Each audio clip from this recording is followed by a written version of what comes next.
بسم اللہ الرحمن الرحیم۔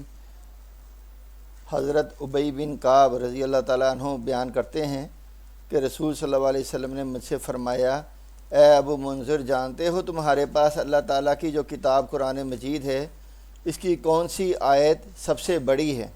میں نے عرض کیا، اللہ اور اللہ کے رسول صلی اللہ علیہ وسلم کو زیادہ معلوم ہے۔ حضور صلی اللہ علیہ وسلم نے پھر ارشاد فرمایا، اے ابو منذر، کیا تمہیں معلوم ہے کہ تمہارے پاس اللہ کی جو کتاب ہے، اس کی سب سے بڑی آیت کون سی ہے؟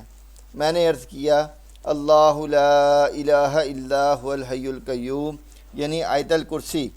اس پر رسول صلی اللہ علیہ وسلم نے میرے سینے پہ ہاتھ مارا اور فرمایا، اے ابو منذر، یہ علم تمہیں مبارک ہو۔ یہ مسلم کی حدیث ہے۔ حضرت ابی رسول اللہ صلی اللہ علیہ وسلم کے ان صحابیوں میں سے تھے جو قرآن کا علم سب سے زیادہ جاننے والے تھے اور قرآن مجید کے فاضل تھے، اور صحابہ اکرام رضوان اللہ اجمعین میں سے بہترین فہم قرآن کے حامل سمجھے جاتے تھے۔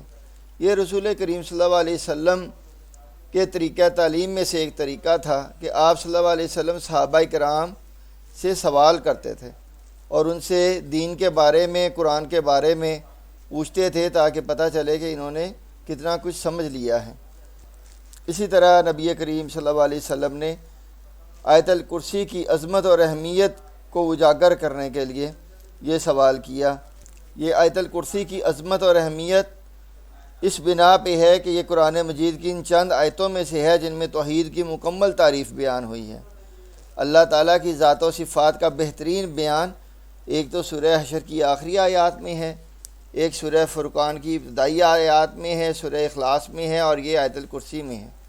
جب حضرت ابی نے یہ جواب دیا تو حضور صلی اللہ علیہ وسلم نے آپ کے سینے پہ ہاتھ مارا اور فرمایا، تمہیں یہ علم مبارک ہو کہ واقعی تم نے صحیح سمجھا کہ قرآن مجید کی سب سے بڑی اور اہم آیت کون سی ہے۔